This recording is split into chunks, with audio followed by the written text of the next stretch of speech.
夜夜麻麻，早晨啊 ，Good morning。今日呢，就先，今日其實忙咗一日，咁但係呢，中間都收到好多信息，都係問呢變種病毒嗰啲嘢噶啦，咁都係全球關注嘅問題嚟嘅。咁我先講下呢個單咁嘅嘢先啦。南非呢就出現咗新冠嘅變種病毒來勢洶洶啊，驚天地泣鬼神。澳洲呢就聞風先知，唔話知你啦，佢已經即係唔好講澳洲啊，周圍都驚咗啊！呢個南非變種病毒今次真係好堅嘅。咁咧，所以咧澳洲咧就發出呢個旅遊嘅限制令、禁令添啊！唔係講限制令，禁令。咁你就知道件事態幾嚴重。點解咁講呢？因為澳洲喺11月已經解封噶啦嘛，係嘛？維州又係全世界嚟講咧封城最耐嘅城市啊！喺一個慢慢鬆落嚟嘅情況之下，又話咩12月又準備開放翻俾其他人穿州過省啊，或者甚至乎國際嗰個邊境都開放。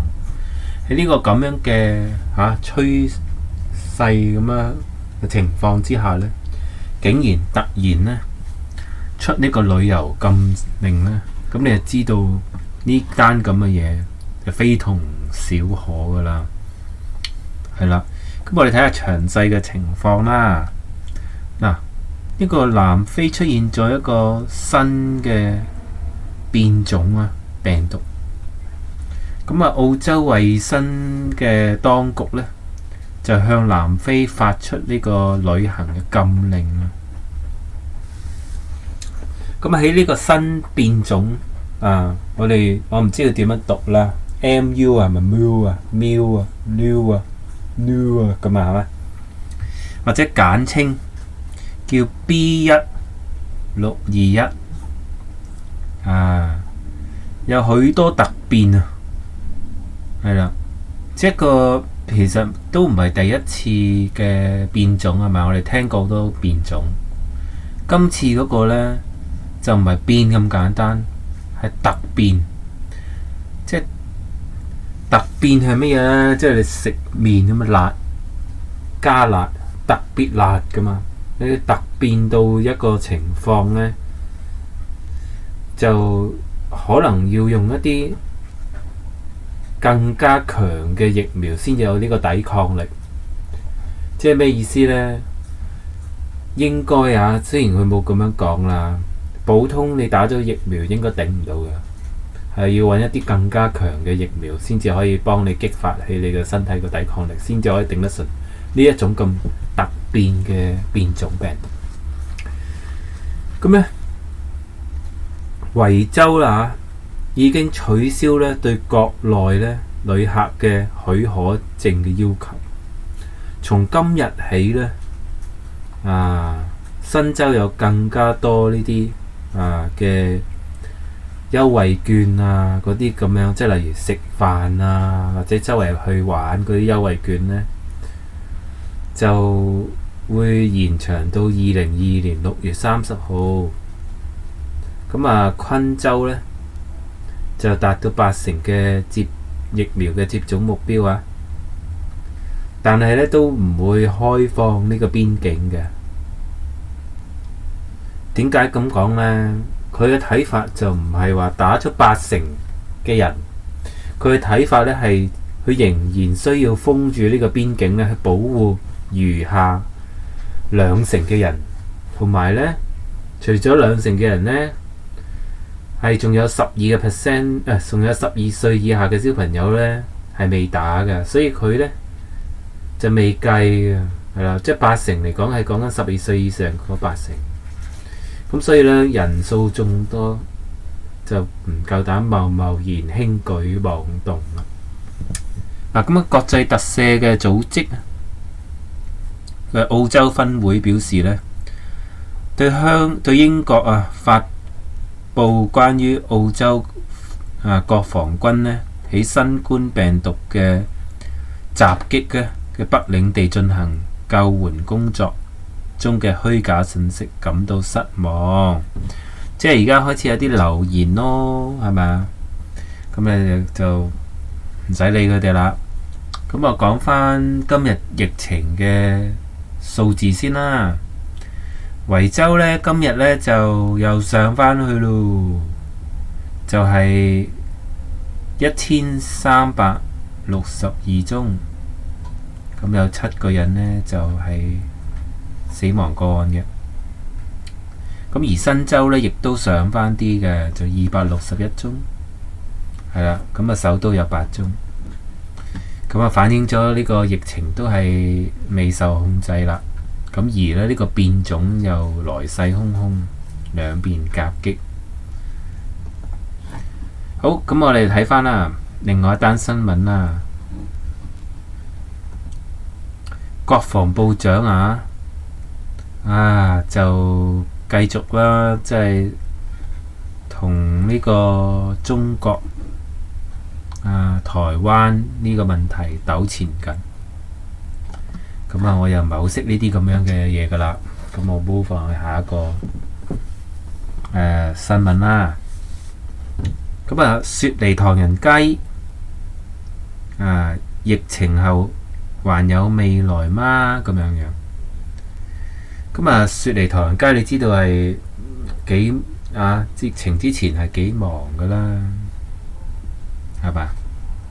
咁因為呢個疫情呢，就靜到冇人行，係咪？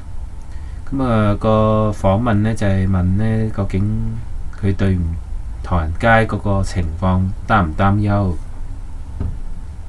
係啦，咁疫情呢，就唔止影響咗大家嘅生活啦，係咪？有啲小生意嘅人士，例如搞餐館嗰啲呢，都損失慘重㗎。如果你記得我之前有一個新聞係講緊雪梨唐人街有一個做咗唔知30-40年嘅餐館酒樓就執咗咁好可惜啦。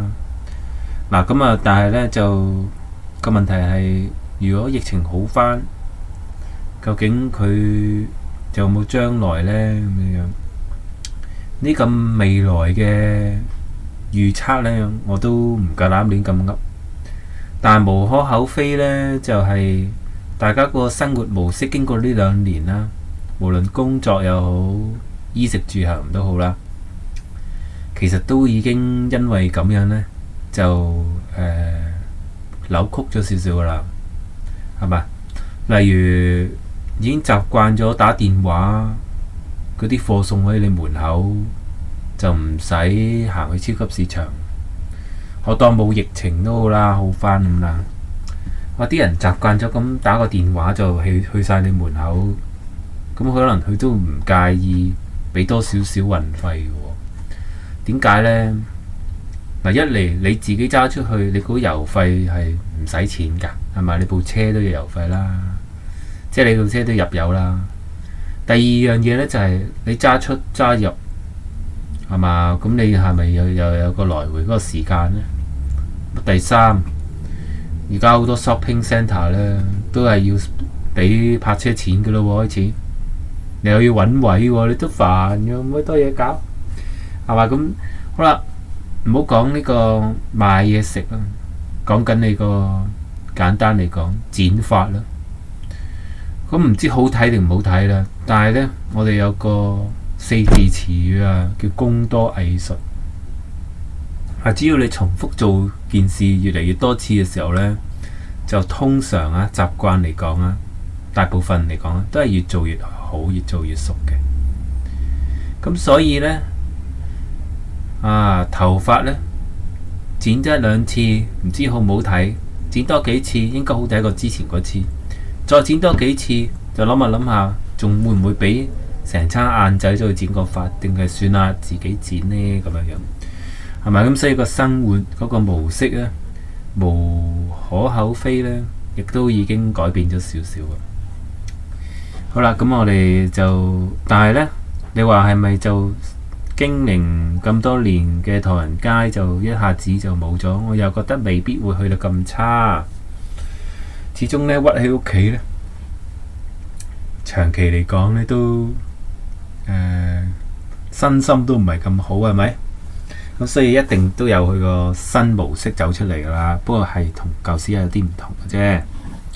好啦，我哋再講多少少南非呢個突變嘅變種病毒啦，係嘛？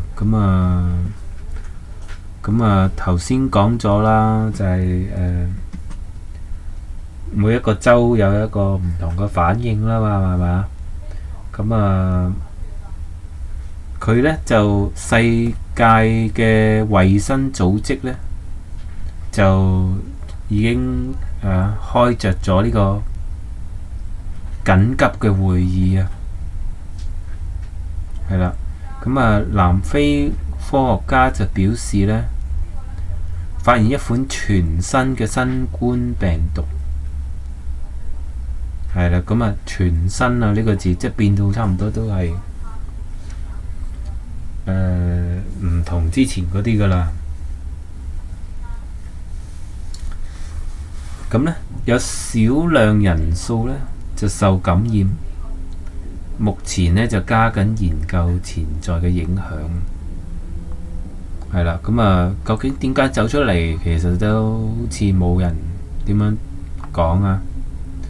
咁啊，但係呢，就喺個診斷實驗室裏邊呢，早期嘅跡象顯示呢，就如果呢個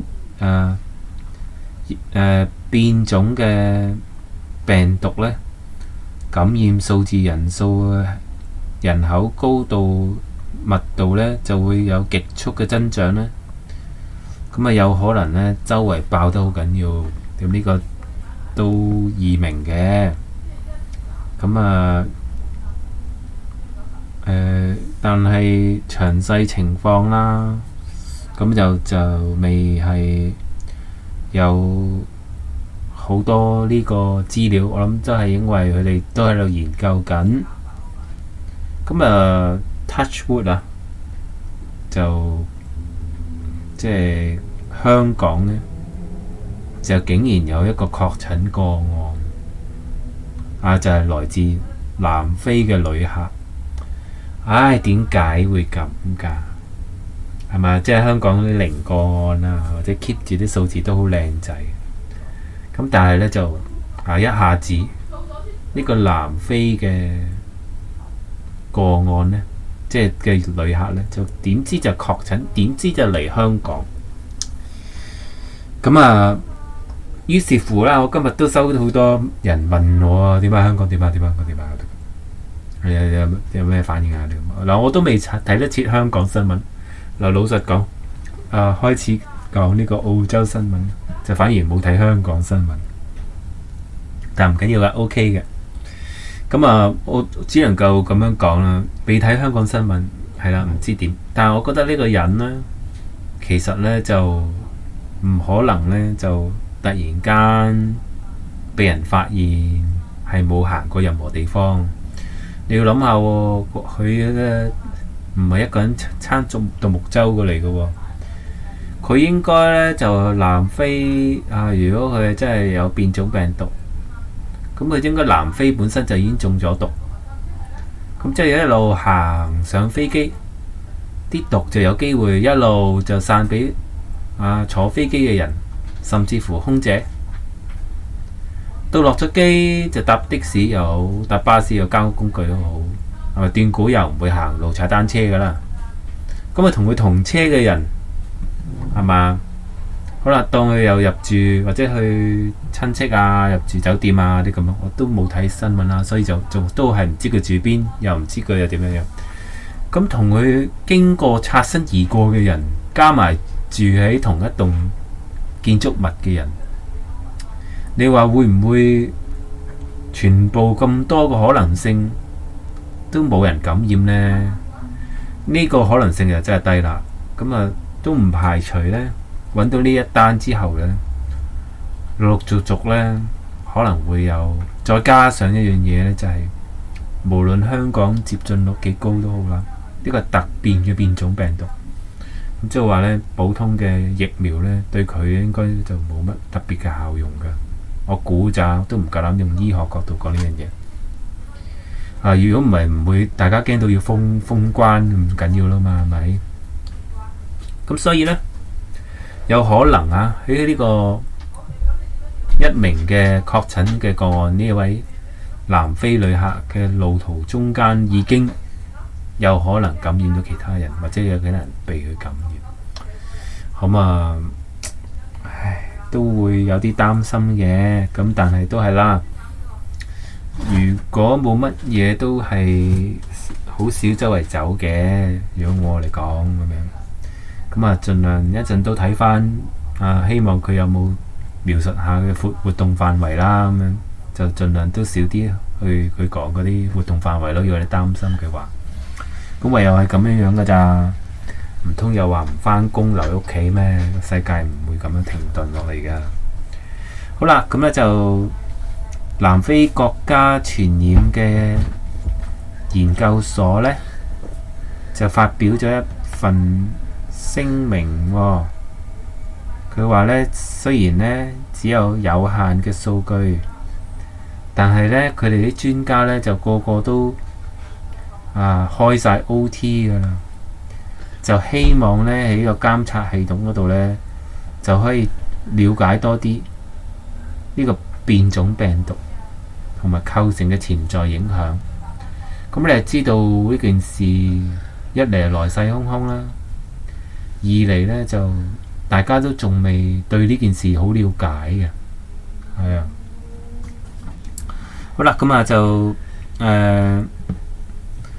世衛呢就星期五就已經即係今日啦，展開咗呢個緊急會議，係啦，咁啊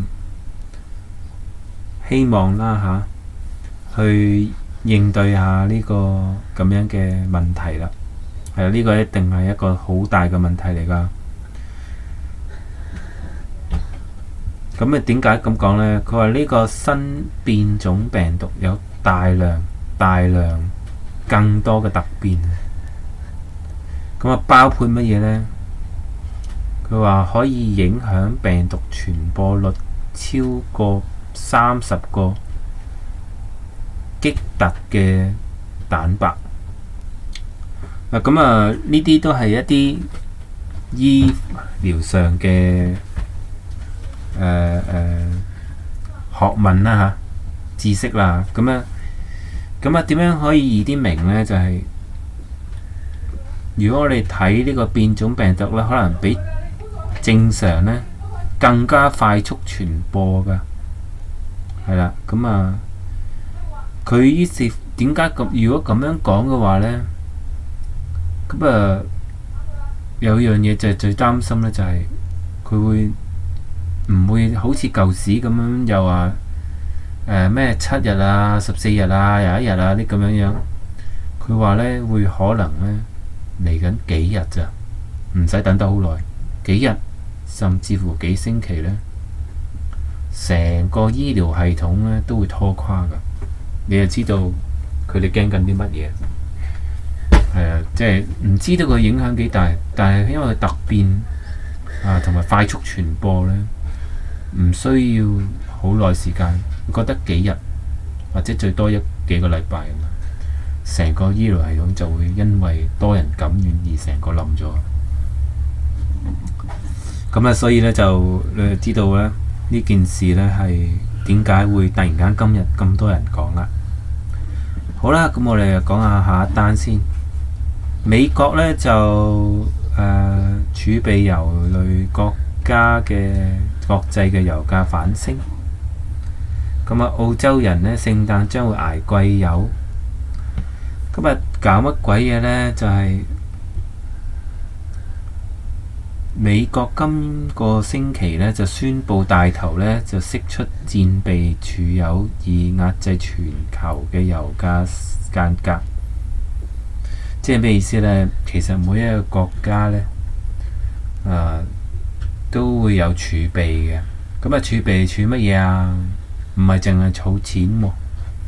例如上次香港話冇米咁啊即刻出嚟有人講就係我哋呢，香港有個倉嘅，當然唔話俾你知喺邊啦。個倉呢，就儲定啲米喺度，咁啊。又唔可以話夠食好耐，但係就唔會一下子就斷咗嘅。咁呢啲就係國家嘅儲備啦。咁美國呢，亦都有啲咁嘅儲備。咁啊儲咩啊？儲油啊，儲啲油。咁啊攞嚟做咩啊？戰備啊，即係打仗嘅時候呢，突然間需要好多油啊嘛。即係打仗冇油供應啊，其他咁都有用啊嘛。你諗下，美國一個幾需要燃油需求咁高嘅國家係嘛？咁所以佢咧就會儲定啲油打仗㗎嘛。咁而家咧佢想做乜嘢咧？就係將呢啲咁嘅儲備啦，其中嘅5000萬桶嘅戰備嘅油咧，就出口。咁啊，佢嘅用意咧就係。即係我哋啲供求關係係咪？你將啲油拱出嚟咁多油，佢咪平咯咁樣樣。呢個就係佢可能嘅原意係咁啦。但係呢，國際油價呢就不跌反升喎。呢個真係超乎市場嘅預期啦。咁於是乎呢，澳洲12月份呢，油價呢就係將會好大機會呢繼續攀升。咁如果係咁咧，你架車趁呢個11月26號仲有一個禮拜到啦。喂，唔好等，入換油去，橫掂都好大機會升噶啦。趁依家就入定油啦，係啦。澳洲嘅油價係幾多呢？依家呢，過去一週啦，平均嘅汽車油價呢，就上升1.7仙啊！即係1.66，係166啊！又唔好，即係當然啦，就166唔係最高啦，係嘛？受打擊最嚴重呢就係布里斯本啦，係啦，因為頭先講嗰個平均價啫嘛，1.66。咁布里斯本呢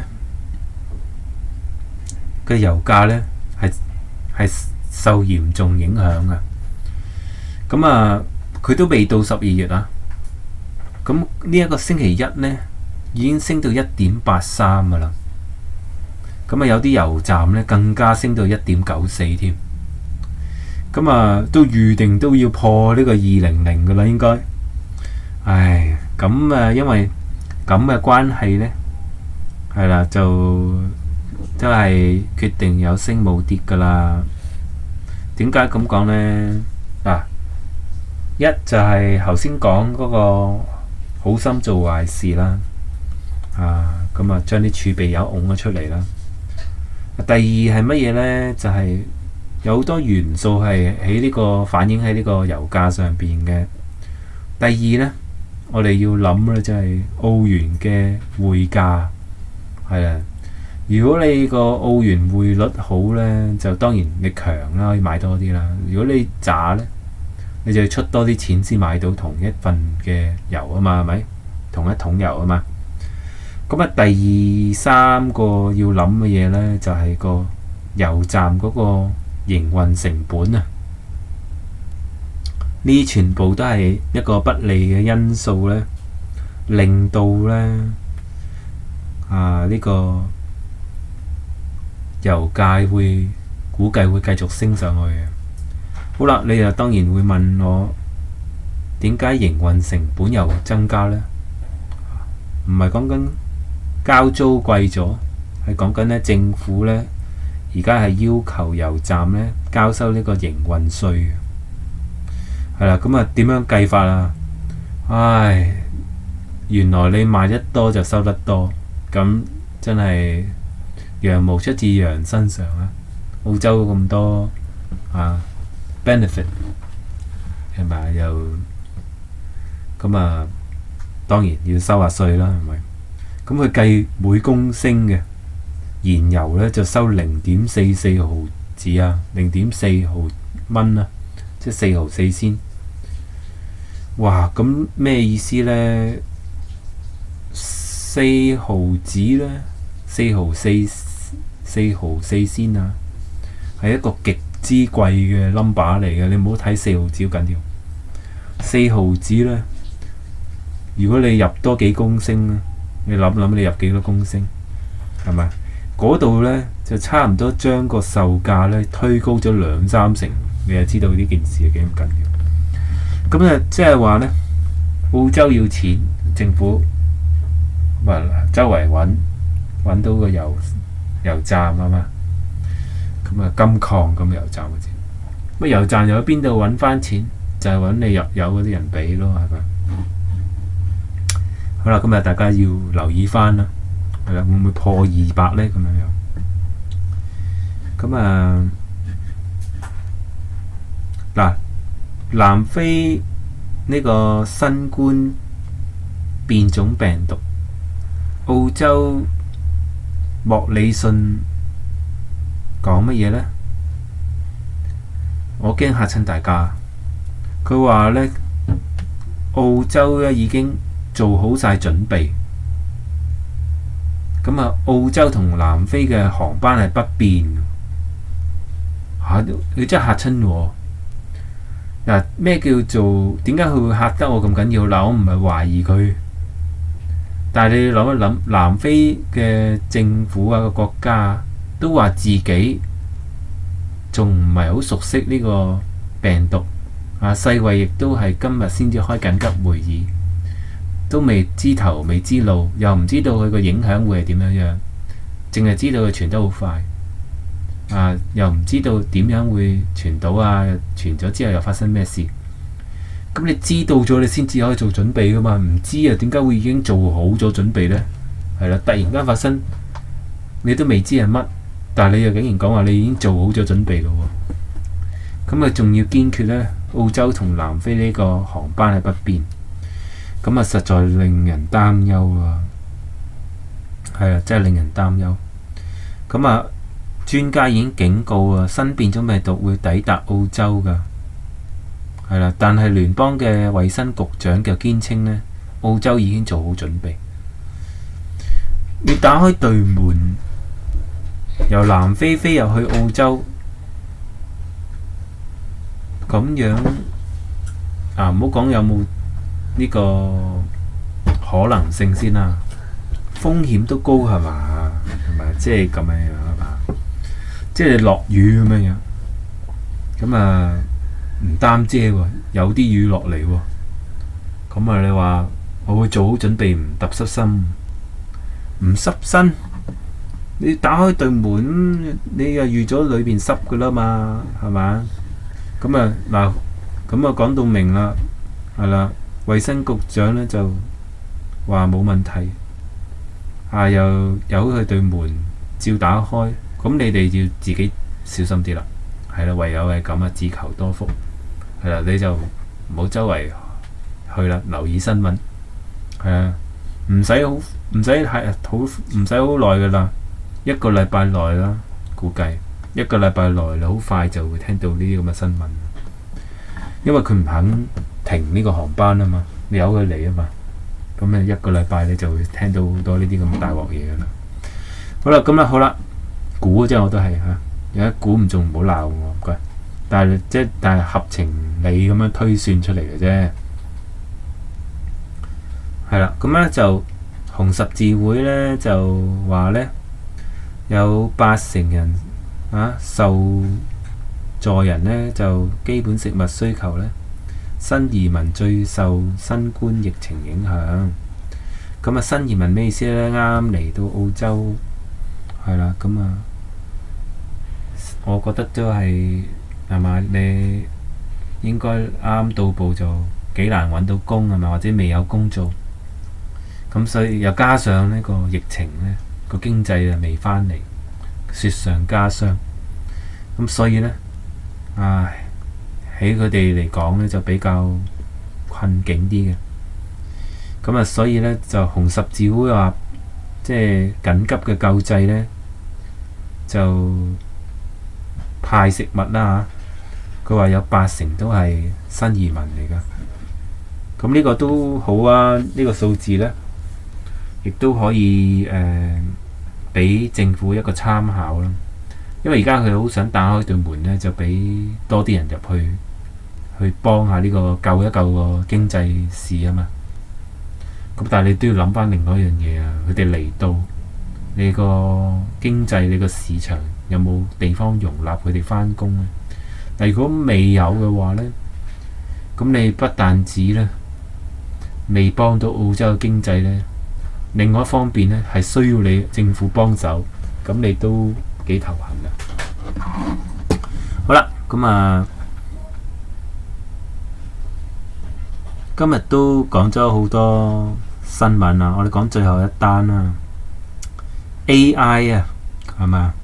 呢 AI 呢個人工智能呢，係一個大趨勢，係一個無可避免，亦都唔需要避免嘅，會幫到人類嘅一個技術。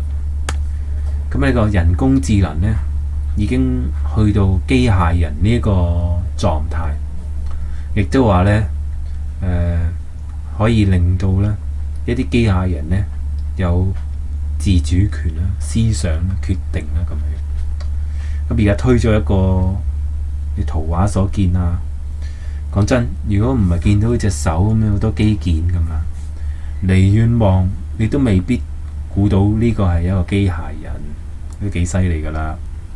咁呢個 AI 機械人呢，係一個藝術家嚟嘅，即係畫畫嘅，可以幫你。